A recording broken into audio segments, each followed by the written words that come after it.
I was 34 when I stepped into the ballroom at the Mercer Grand Hotel, a quiet corner of downtown Chicago where everything gleamed too much and nothing felt grounded. My heels didn't echo the way I expected. The floor absorbed sound in that expensive way only certain places can, the kind where appearances are curated, reputations orbit above heads, and names matter more than presence. The name on my RSVP was real, but I hadn't used it in years. Not in rooms like this. T. Grant is how it had appear on the guest list, short enough to go unnoticed, long enough to stay legitimate. No one here would think of me as Taylor Grant from the Grant family in Milwaukee. Certainly not there. Cassandra Holt might remember me. Cassandra had always belonged in places like this: lake rooms, strategic lighting, tailored conversation. She didn't see me walk in. Her posture was confident, her smile properly measured, her laugh deployed with surgical timing. She was already deep in the orbit of two Lennox executives, animated and polished. Just as I expected, I didn't approach her. Not yet. I moved along the perimeter, letting the crowd breathe around me. I knew how this kind of night worked. There was no rush, just movement, observation, and waiting for the gaps to open. No one greeted me. No one asked who I was. That, too, was expected in a room full of badges. I was the one person who had chosen not to wear one. It wasn't rebellion. It was design. Cassandra had never imagined I'd be in a place like this. Certainly not among decision makers. In her version of our story, I was the relative who changed majors too many times, who moved cities for jobs that didn't last, who once missed Thanksgiving because I was too embarrassed to admit I'd been laid off. She never said it outright. She didn't have to. The last time we'd spoken, she laughed at something I said about early-stage strategy. Not cruelly, just dismissively, as if I'd mistaken proximity for access. I hadn't come tonight to correct her. At least, that wasn't the plan. There's a difference between being unknown and being unseen. And standing in that room, I realized I'd been both for a long time.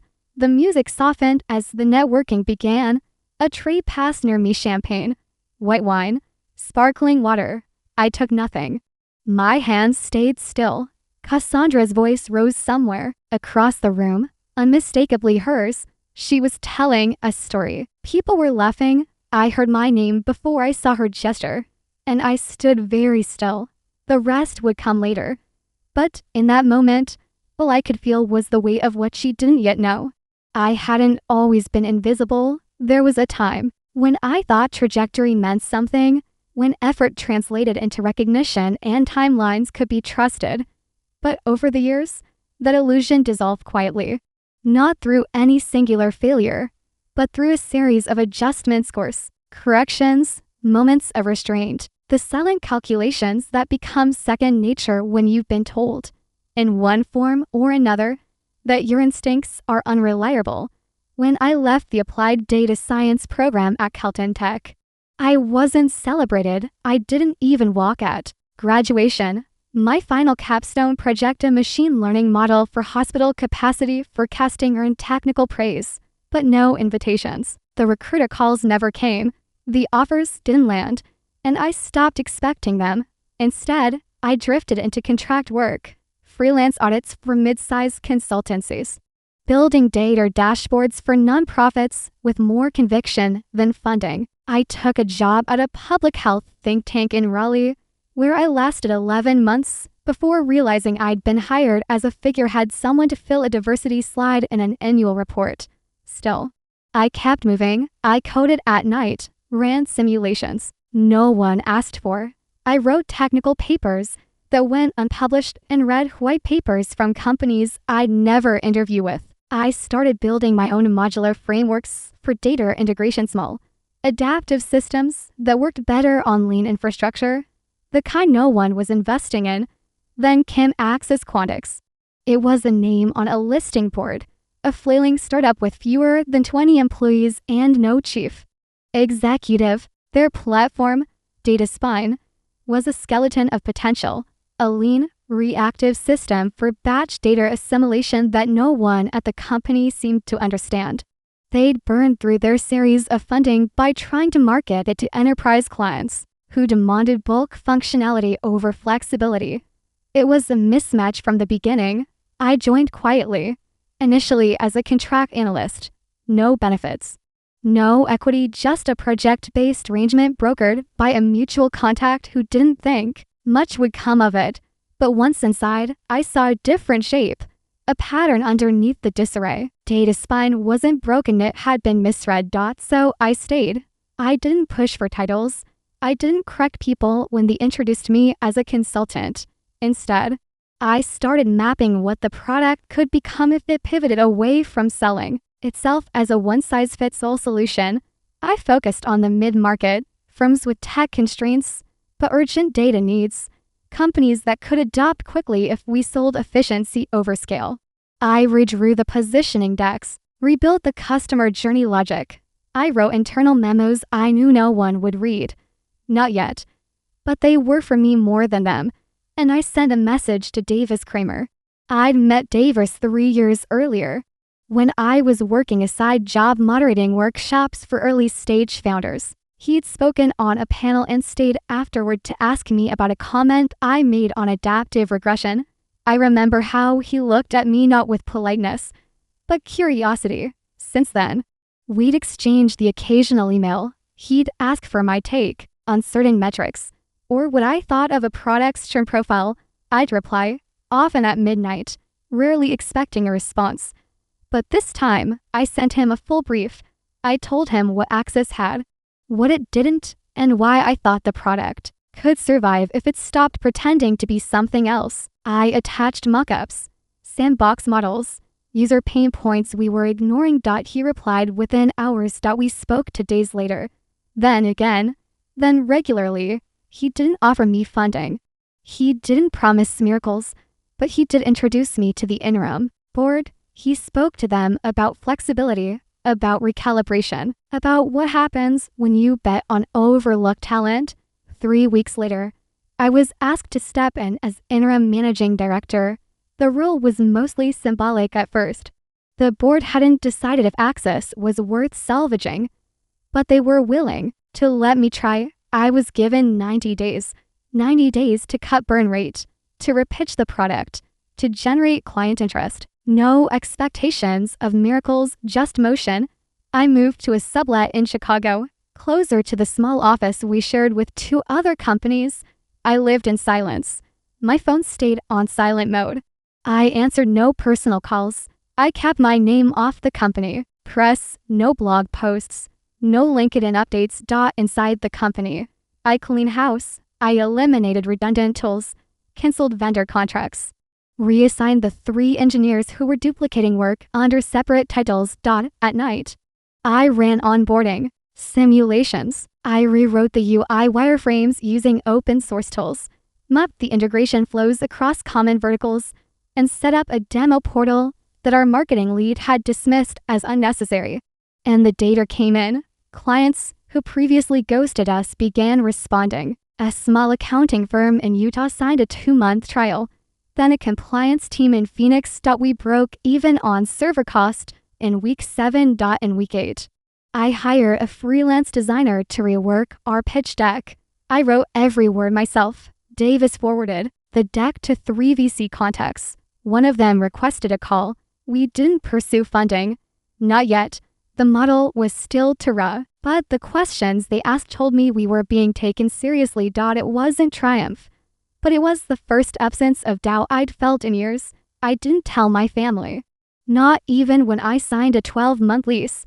Not even when Davis transferred oversight authority to me for final financial decisions. There's a moment just before something stabilizes, when it's still safer to pretend nothing changed. When the memory of being dismissed is stronger than any current evidence to the contrary. That's where I lived. Until Lennox appeared. It began as a cold email. A junior associate from Cassandra's department requesting basic product documentation for market evaluation. I forwarded the request to Davis. He confirmed. Lennox was building a short list of potential integrations to complement their internal infrastructure. Access was on it.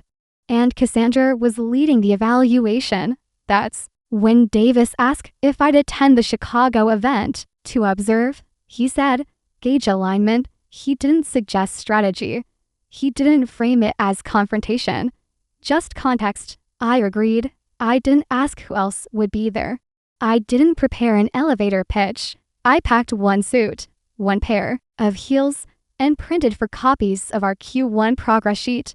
I didn't know what I was going to say, but I knew what I wouldn't, and that was enough. The day of the event arrived with a kind of stillness that didn't match the calendar. There were no outward signs of urgency, no alarms, no overslept mornings, no last-minute changes to travel arrangements.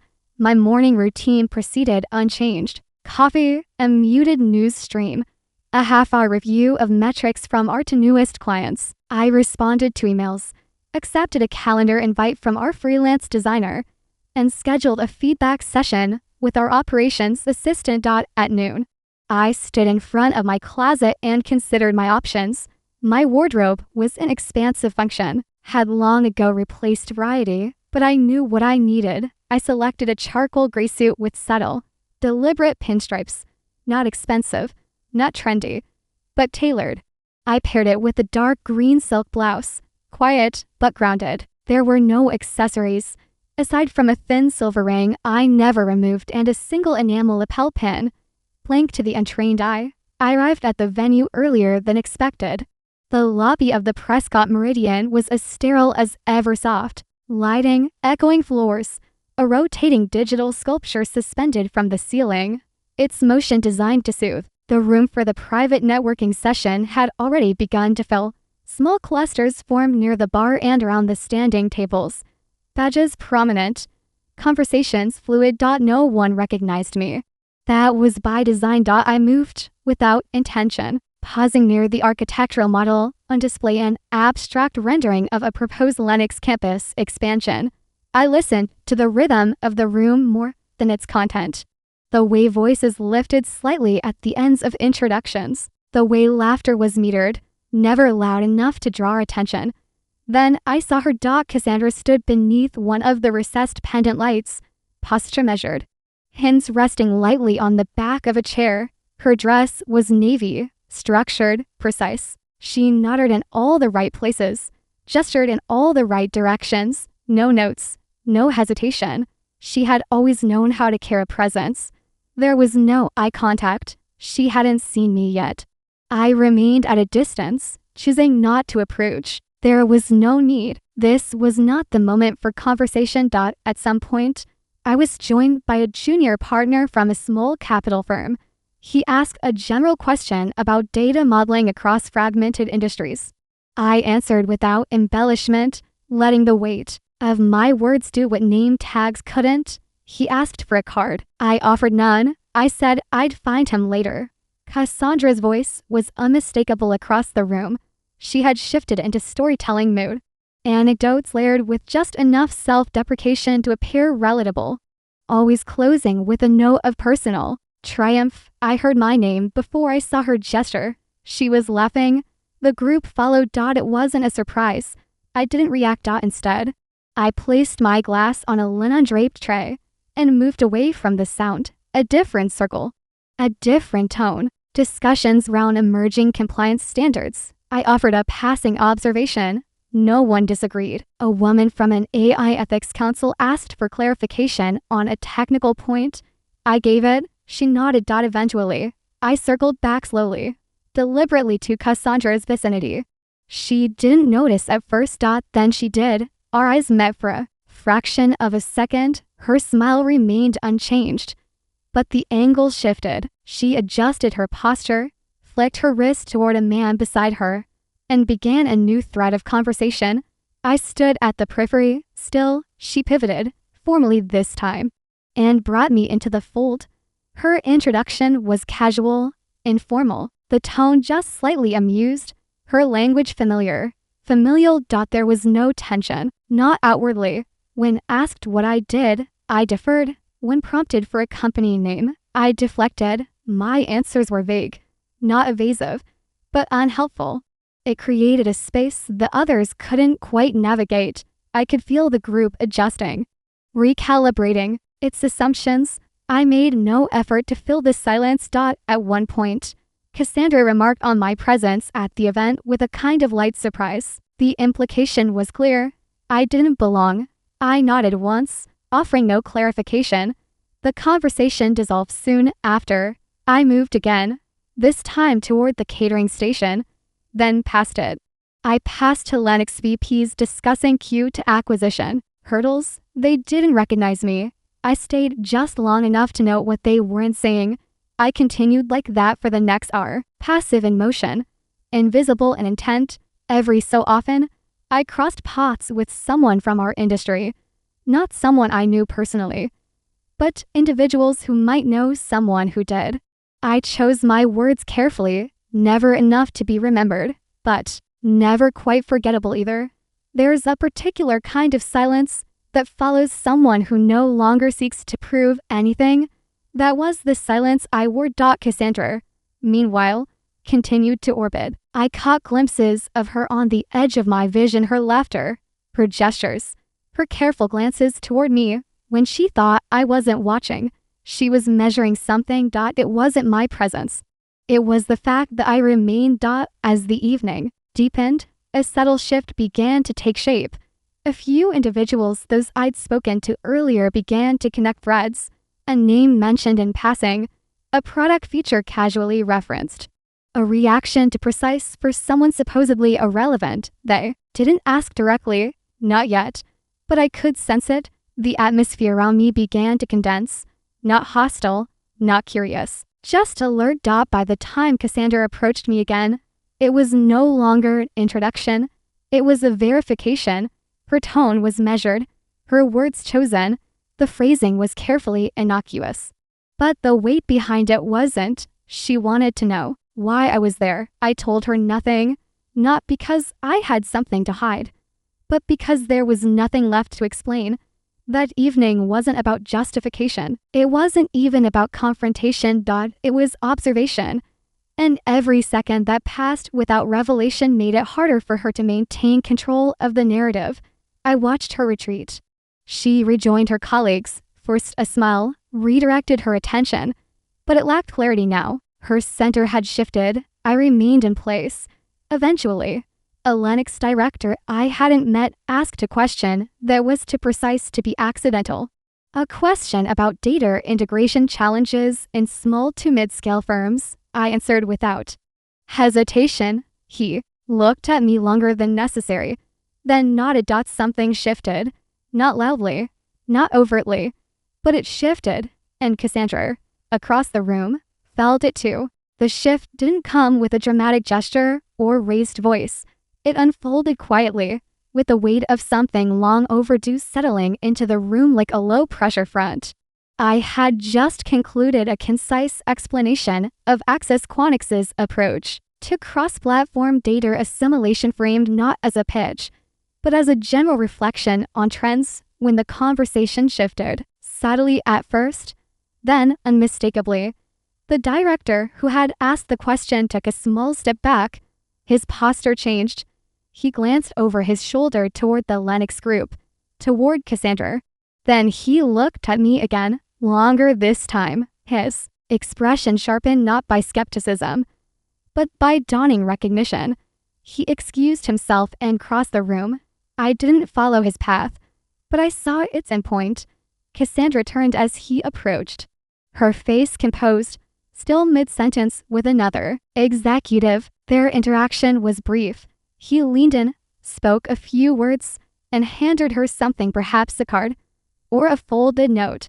Her expression shifted so slightly that only someone who had watched her entire career would notice. The pause, the recalibration. It lasted less than 2 seconds, but it was enough. She scanned the room slowly after that. Her gaze landed near me, not on me. I was already speaking to another guest, someone from a regional data compliance firm who'd been following our work without realizing the face behind it. The conversation was casual, technical, but approachable. But I could feel the undercurrent. Change, the observer had become a fixed point. Within minutes, more faces turned. Not overtly, not all at once, but with the disjointed choreography of a room adjusting its axis. Individuals I hadn't spoken to earlier approached, offering measured compliments on things they hadn't known were mine. One asked if we'd met at an industry forum in Austin. Another referenced a Medium post I'd ghostwritten under Axis's corporate page months ago. Recognition circulated slowly, like heat from an old radiator even. But persistent, a Lennox vice president made his way to me next. Not hurried, not formal. His tone was neutral, but his interest was clear. He asked a few clarifying questions about our platform's modular scaling capabilities. I answered plainly. He smiled in the way people do when they've underestimated something that suddenly demands recalibration. He thanked me for my time and walked back to his cluster, speaking briefly into someone's ear. Heads turned. This time, no effort was made to conceal it. Then came the moment, not staged, not prompted, but inevitable. A gap opened in the crowd around Cassandra. I became aware of her voice again, louder now, performative. She was recounting something I didn't hear at the beginning, but the tone was unmistakable, part anecdote, part dismissal. A laugh followed. Not malicious, but hollow, and more than. One attendee gave a polite smile and checked their drink level. That's when it happened. One of the Lennox executives broke formation. A senior figure, possibly someone from their internal innovation team, interrupted. Not rudely, but with finality. He asked for clarification. Cassandra faltered slightly, recovered, and offered a response. He nodded, then glanced toward me, then back to her. His next sentence changed the entire tempo of the room. He didn't raise his voice, but he said my name, clearly, followed by my title. There was no mistaking the words. CEO, Axis Quant IX. Silence is rarely absolute in these settings. There is always the hum of ventilation, the clink of a misplaced glass, the half-caught whisper of a waiter checking refills. But in that moment, there was a stillness that bordered on theatrical. It wasn't the revelation itself that caused it. It was the realization that the context had shifted without anyone noticing, that something important had been misread by too many for too long. Cassandra didn't speak. Not immediately. I didn't look at her. I kept my gaze level, eyes resting somewhere just past the shoulder of the man who'd made the introduction. My expression didn't change. My posture remained still. I could feel the air just around me. Eyes, attention, calculation. Someone nearby adjusted their badge. Someone else took a cautious sip from their glass and glanced sideways. Small gestures, subconscious realignments. A quiet reordering of assumptions. Another Lennox partner approached with a question about our tech stack. I answered it. Then another. Each interaction was efficient, unforced. I let my answers do the work. Names were exchanged now with intent. Follow-up requests surfaced. Several asked for meetings. One suggested an NDA on the spot. No one asked me to explain why I hadn't introduced myself earlier. No one asked why my name hadn't appeared on the invite. The omission was no longer a mystery. It was a data point. Cassandra remained on the perimeter, though no longer at the center of the conversation. I saw her once through a gap in the crowd, speaking to someone from her team. Her tone was lower now, her gestures more restrained. She wasn't sidelined. People still approached her, but the temperature around her had changed. She was no longer the source of light, only a reflection. The director from earlier returned. He expressed interest in a more formal conversation with Axis. I acknowledged him, made no commitment, and redirected him to our partnerships inbox. I kept my tone respectful, steady. No superiority, no indulgence. In the span of an hour, what had been an evening of observation became something else. The attention that once drifted past me now returned with focus. The impressions that had been sketched in faint outline began to fill in with texture and contrast. I didn't seek it. I didn't perform for it. I simply stayed where I was. By the time the event's host made closing remarks, I had spoken to over a dozen decision makers. Business cards filled my pocket, folded and overlapping. I made no effort to sort them. That would come later. This moment wasn't for filing. It was for watching the balance shift slowly. Unmistakably from speculation to certainty. Cassandra didn't approach me again. Not that night. But she watched. And for the first time in years, her gaze held something unfamiliar. Not contempt, not amusement, not even competition. It was something else entirely. The aftermath was not loud. It didn't arrive with congratulations or celebration. There was no crescendo, no raised glasses in my name, no sudden rush of validation.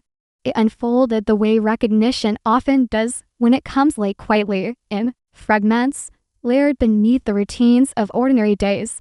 The following morning, I returned to the office as if nothing had happened. The space was still modest. A corner suite in a shared workspace overlooking a narrow alley that caught late sun. Our team was small. Half of them worked remotely. The in-person staff didn't mention the event. They didn't need to. News had traveled. By mid-afternoon, our general inbox had filled with messages. Most were inquiries. Some were vague, couched in polite language, requesting additional information about our platform.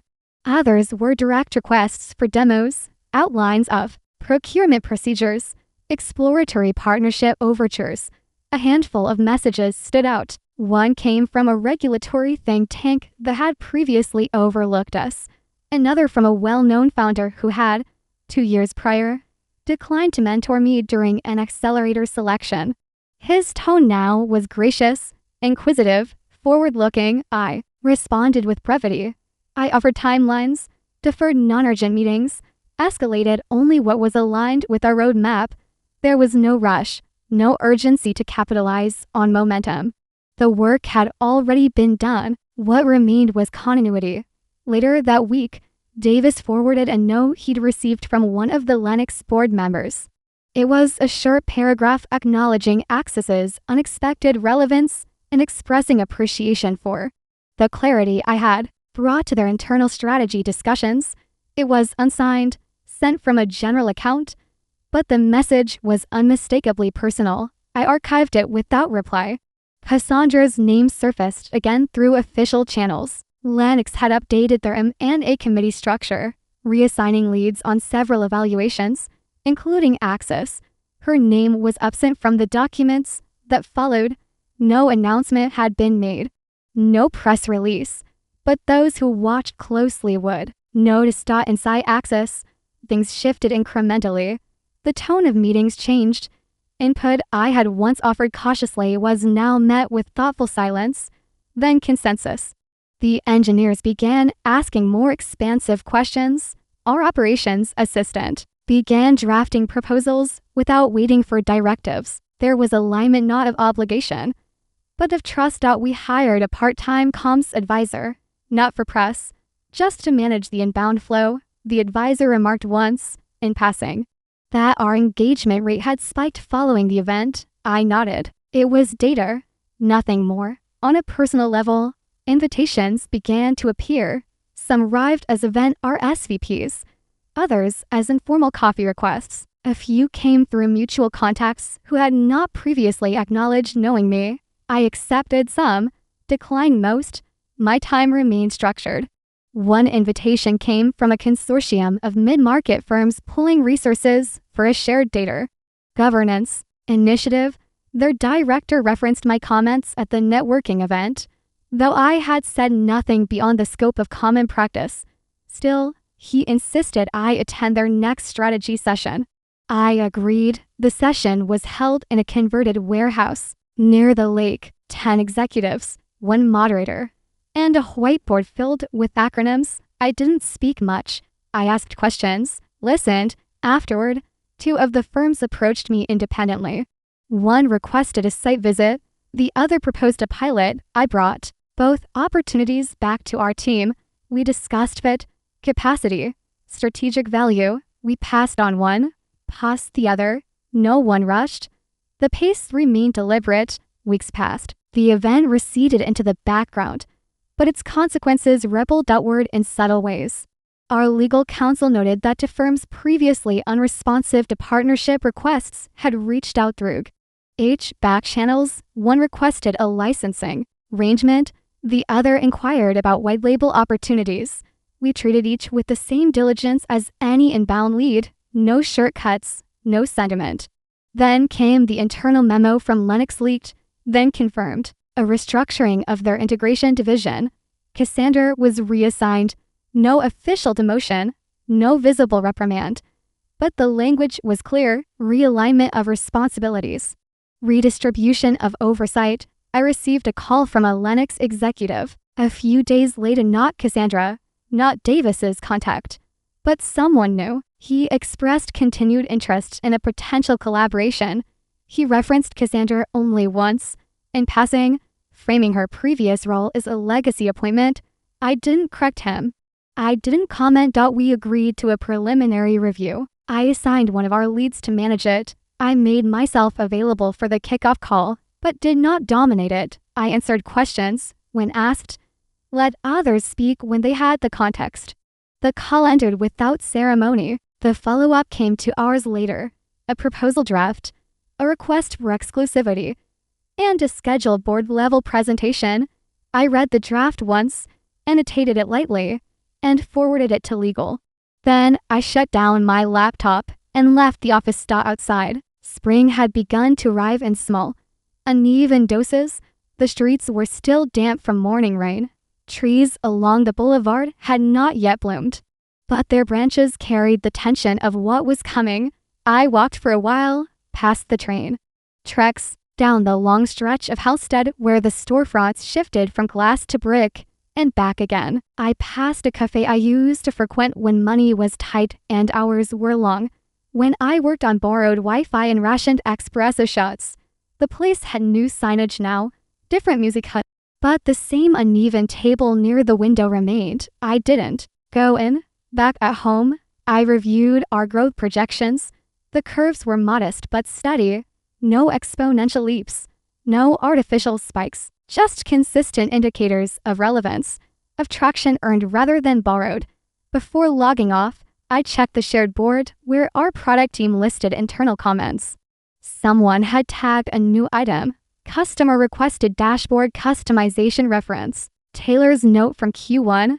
It wasn't the reference that stood out. It was the ease of it, the assumption that my name now carried internal utility, not authority. Recognition of a different kind. As night fell, I turned off the lights and watched the skyline shift in reflection across my apartment windows. No one else could see what I saw, the long thread of missteps, redirections, overlooked efforts that had led here. But I could, and it was enough. The moment had passed, but the alignment remained. Nothing loud, nothing bold. Just the quiet certainty that things were no longer where they began. The invitation arrived folded inside a linen textured envelope, the kind that usually marks a wedding or a retirement. But this was neither. It was a keynote request from a data innovation summit hosted annually by the Northwestern Institute of Applied Systems. I had attended once, years ago, seated in the third row, scribbling notes, while a well-known founder diagrammed machine learning ethics on a whiteboard. That year, I was an audience member. Now, they wanted me to speak. There was no specific topic suggested, only a line about sharing insights from the field. I accepted without flourish. No press announcement, no forwarded email to the team. It became a quiet placeholder in my calendar, something between quarterly review meetings and product roadmap check-ins. When the day came, I arrived early. The auditorium was familiar, tiered seating, soft lights, and the faint scent of dry erase, markers that never fully leaves a classroom. The staff handed me a wireless mic and asked if I needed visual aids. I declined. I had no slides, no prepared bullet points. Just a story I hadn't told before, not publicly, not in full. The room filled slowly. There were faculty members in the front rows, a cluster of grad students taking up the middle section, and industry guests dotting the back. A few wore badges from companies that had once passed over my resume. Others came from firms. Currently, in talks with Axis, I recognized a Lennox logo among them. Cassandra wasn't there, but someone from her division was. When the moderator called my name, I walked to the stage without notes. I began not with a summary of achievements, but with a question. I asked the room to consider what data looks like when no one wants to see it, what it feels like to build models in silence, to design solutions no one asks for, to answer questions no one has yet formulated. Then I described the long years of obscurity not as failure, but as preparation. The work no one notices is still work. The missed calls, the closed doors, the small victories filed away because there was no audience. I told them about Axis, about the early days when our product had no language. When investors spoke over us or past us, I didn't mention names. I didn't reference the event in Chicago directly, but I spoke about transformation and how it never arrives all at once. How it begins with small pivots that feel inconsequential until you look back and see the line they've drawn. I described the moment when visibility shifted not as vindication, but as recognition of something that had always been there. And I ended not with a lesson, but with a reminder that data, like people, doesn't need to be loud to be valuable. The applause was generous, though I hadn't asked for it. I stepped down from the stage with the same even pace I had arrived. Afterward, several attendees approached. A woman from an emerging nonprofit asked if I would consider mentoring her data team. A professor handed me a card and said he'd like to assign part of my talk to his ethics seminar. One young man introduced himself as someone who had once watched me from the periphery of another event. Unsure of my role, he said he remembered the way I stood, how still I had been. I smiled politely and told him stillness wasn't always an action. That evening, I returned to the office. The team had wrapped for the day, the lights low, the usual scatter of notebooks and coffee mugs across desks left undisturbed. On the whiteboard was a list of upcoming milestones. I erased none of them. I added nothing. I simply looked, then turned off the lights. There are moments that mark change not because they explode, but because they settle. This was one of them. Weeks later, the summit released a transcript of my talk. I didn't promote it, but it began to circulate. Slowly, quietly, a few emails came in: students, junior analysts, one retired professor. Each note carried a variation of the same sentiment, that the parts of my story left unsaid were just as important as the parts I spoke aloud. One letter stood out. It was handwritten on thick paper, the signature familiar. A mentor I hadn't spoken to in years, he said. He had watched from a distance, unsure whether his early guidance had mattered. He ended the letter with a single sentence: sometimes the most meaningful things grow in the silence others dismiss. I kept the letter in the back of my notebook. The year moved forward. So did we. Axis expanded slowly, responsibly. Our culture remained lean, meetings remained quiet. But there was trust now, not the brittle trust of promises, but the durable kind that forms when outcomes match intentions. Looking back, nothing had shifted overnight. There had been no single correction, no apology that changed everything. Just time, consistency, the slow alignment of perception with reality. I no longer needed Cassandra to see me differently, but she did. In one of our last joint meetings, she referred to me not as her cousin, or even her counterpart, but by my title. It was brief and remarkable, but it landed with weight. Not because it elevated me, but because it no longer reduced me. In the end, I found that justice rarely looks like victory. More often, it looks like being able to do the work you were always capable of, uninterrupted. And sometimes, that's more than enough. Underestimated, overlooked, quietly dismissed, who chose to respond not with anger or spectacle, but with persistence, clarity, and quiet conviction. Stories like these aren't always loud. They unfold in silence, behind closed doors, through long nights no one notices. There are no spotlights, no applause, just the steady rhythm of someone doing the work, even when no one's watching. Maybe you've known what that feels like, being seen as less than you are, reduced to a version of yourself that never fit. Maybe you've carried the weight of someone else's definition for too long, and maybe, like Taylor, you've chosen not to shout your way forward, but to build, refine, and wait. This isn't just a story about proving someone wrong. It's about proving yourself right on your own terms, in your own time, and in a world that often rewards noise over nuance. That's a kind of courage to easily missed. So here's a question worth sitting with. What becomes possible when you stop chasing validation and start trusting your own quiet knowing? Because sometimes justice doesn't look like revenge. Sometimes it just looks like being seen fully, finally, for who you've always been.